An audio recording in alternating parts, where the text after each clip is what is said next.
Assalamualaikum warahmatullahi wabarakatuh.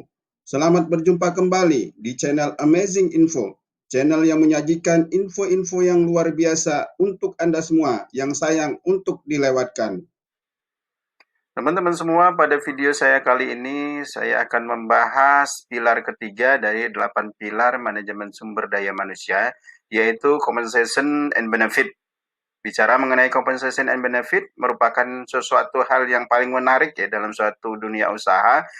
Makin besar kompensasi and benefit yang ditawarkan oleh suatu perusahaan, maka makin banyak pula pencari kerja, baik yang profesional maupun yang pemula ya, untuk bergabung di perusahaan tersebut. Nah, compensation and benefit ini kata lainnya adalah sistem remunerasi atau sistem penggajian dan pemberian reward lainnya atau benefit bagi karyawan.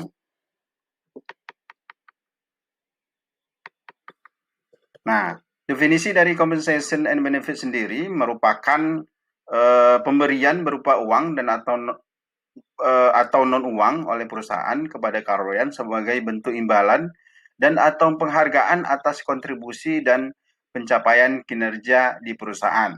Nah, menurut Armstrong tahun 2019 ada namanya total reward di suatu perusahaan. Total reward itu terdiri dari transactional atau tangible rewards atau rewards yang berwujud ya. Bisa berupa base pay atau gaji pokok, tunjangan-tunjangan, kemudian ada manfaat-manfaat lainnya yang ditawarkan kepada karyawan atau total remuneration. Kemudian relational atau intangible rewards merupakan rewards atau penghargaan yang diberikan oleh perusahaan kepada karyawan yang tidak berbentuk. Nah, misalkan seperti pendidikan ya, training dan pengembangan, kemudian pengalaman kerja, dan juga pencapaian-pencapaian atau pertumbuhan-pertumbuhan bagi karyawan sendiri secara sosial ekonomi atau non-financial rewards. Selanjutnya adalah contoh struktur gaji yang berlaku di perusahaan-perusahaan swasta. Masing-masing perusahaan, teman-teman sekalian, akan berbeda-beda sistem atau struktur gaji yang ada ya.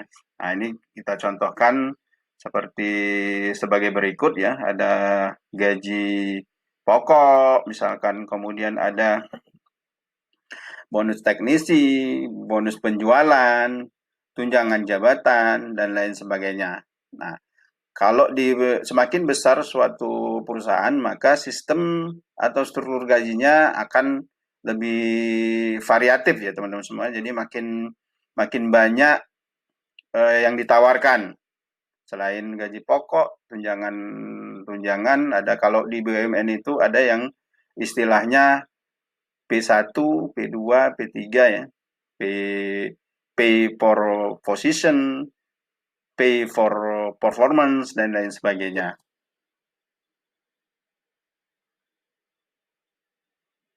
Nah, ini sendiri sistem remunerasi atau penggajian sendiri itu ada aturan atau regulasi atau perundangan yang dibuat oleh pemerintah.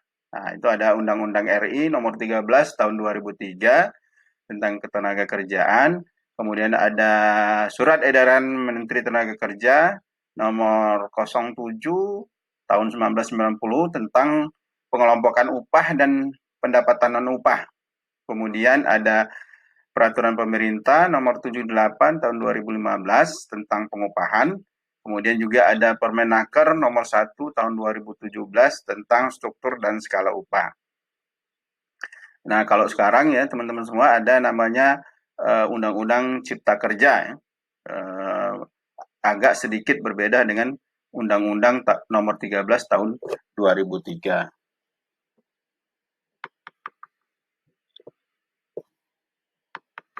Kemudian tujuan dilakukannya manajemen remunerasi, ada tujuan keluar perusahaan dan ada tujuan ke dalam perusahaan.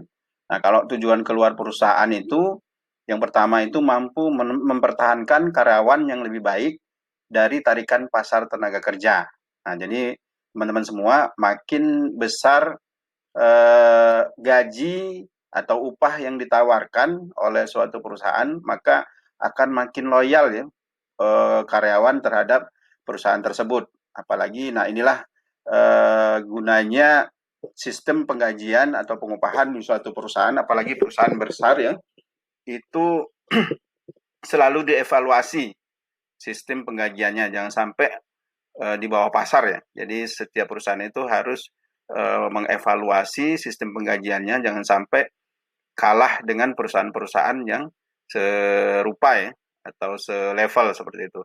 Kemudian mempunyai daya tarik bagi calon karyawan berpotensi dari pasar tenaga kerja. Nah itu tadi, kalau suatu perusahaan gajinya kecil dari perusahaan lain yang skalanya sama ya, levelnya sama-sama perusahaan besar seperti itu, maka perusahaan karyawan-karyawan yang ada di perusahaan tersebut akan pindah ke perusahaan yang menawarkan gaji yang lebih tinggi. Kemudian yang ketiga, memenuhi rasa keadilan keluar atau external equity melalui penyesuaian setiap tahun secara bertahap mengacu pada pasar imbalan. Nah, itu tadi setiap tahun idealnya gaji karyawan itu naik ya, selaras dengan aturan daerah ya tentang UMR. Kalau UMR di suatu daerah itu naik, maka perusahaan harus menyesuaikan kenaikan tersebut. Idealnya setiap tahun ada kenaikan ya, ada kenaikan upah. Kemudian tujuan ke dalam internal perusahaan, yang pertama memenuhi rasa keadilan ke dalam atau internal equity dengan memberikan penghargaan lebih baik bagi jabatan yang memiliki kompetensi lebih tinggi dan tanggung jawab lebih berat. Nah, otomatis teman-teman semua ya, bagi perusahaan-perusahaan yang besar ya, itu makin besar tanggung jawab seorang karyawan atau makin strategik posisi seorang karyawan, maka sebaiknya diberikan upah atau gaji atau reward yang lebih tinggi dari karyawan-karyawan yang biasa. Seperti itu. Kemudian memberikan motivasi untuk mencapai kinerja yang lebih baik atau merit system. Nah, ini otomatis kalau kita menggaji karyawan lebih tinggi ya, maka otomatis mereka pasti akan bekerja lebih produktif. Kemudian yang ketiga, memberikan insentif bagi unit atau tim atau individu yang berprestasi dan atau berinovasi.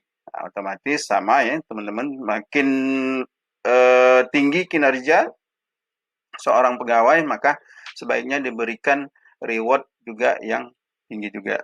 Kemudian memberikan rasa aman atau secure melalui jaminan program pensiun. Nah, setiap perusahaan tentunya ada produk atau benefit terutama untuk menghadapi masa pensiun. Jadi kalau di perusahaan-perusahaan swasta itu ada tunjangan pensiun ya, atau tunjangan hari tua, pun seperti di perusahaan BUMN itu ada juga program dana pensiunnya seperti itu.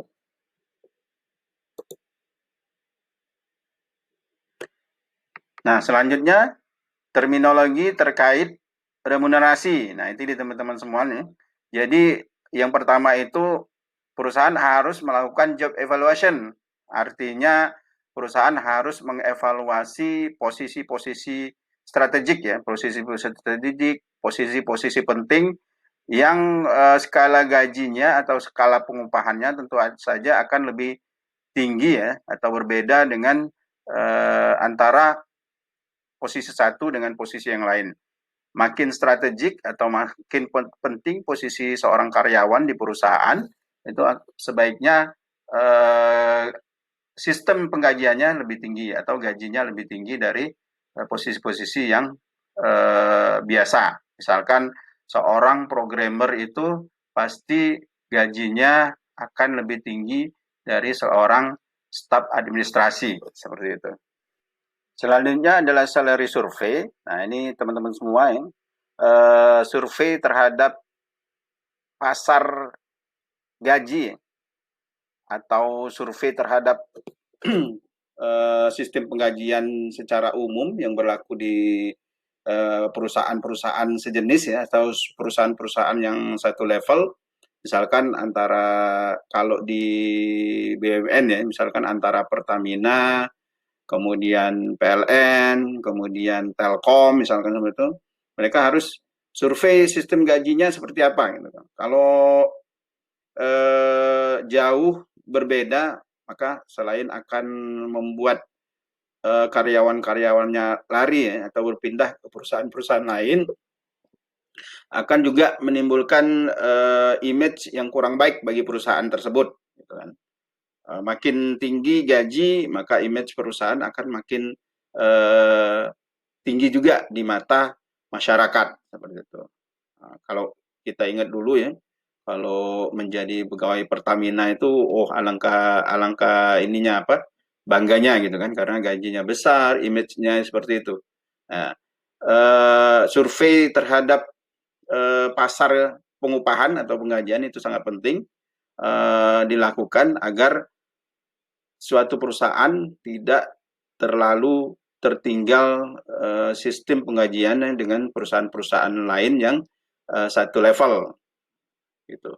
Kalau bicara gaji yang paling besar itu perusahaan-perusahaan swasta di Indonesia ya, mungkin apa namanya, Indofood misalkan, atau Astra dan lain sebagainya ya. Itu perusahaan-perusahaan yang menawarkan gaji yang tinggi. Kalau perusahaan-perusahaan internasional seperti Google, nah ini kalau Google ini luar biasa ya, luar biasa besar gajinya dibanding dengan perusahaan-perusahaan lain. Nah, setiap perusahaan-perusahaan itu harus melakukan survei seperti itu, teman-teman semua ya, agar tidak ditinggal oleh pencari kerja, apalagi pencari kerja yang mempunyai kualifikasi yang bagus ya, atau yang mempunyai kinerja yang tinggi seperti itu. Kemudian mereview salary struktur, mereview salary structure. Nah, jadi struktur pengupahan itu juga harus selalu dilakukan evaluasi antara jabatan satu dengan jabatan lain tentu akan berbeda skala gajinya atau struktur gajinya. Antara masa kerja 5 tahun dengan masa kerja 10 tahun itu juga berbeda. Juga dengan tingkat pendidikan. Nah, makin tinggi tingkat pendidikan tentu saja gaji yang diterima oleh seorang karyawan akan juga berbeda atau lebih tinggi dari gaji yang lulusan SMA atau D3. Nah, seperti itu. Sehingga dari sistem penggajian yang ada di suatu perusahaan akan mampu membuat perusahaan tersebut menjadi berkelanjutan atau sustain ya, sustainability-nya salah satunya diukur dari sistem penggajian yang bersaing seperti itu. Baik, demikian teman-teman video saya kali ini. Kita lanjutkan nanti ke video berikutnya yang akan membahas pilar keempat ya dari 8 pilar manajemen sumber daya manusia. Terima kasih, salam sehat dan tetap semangat.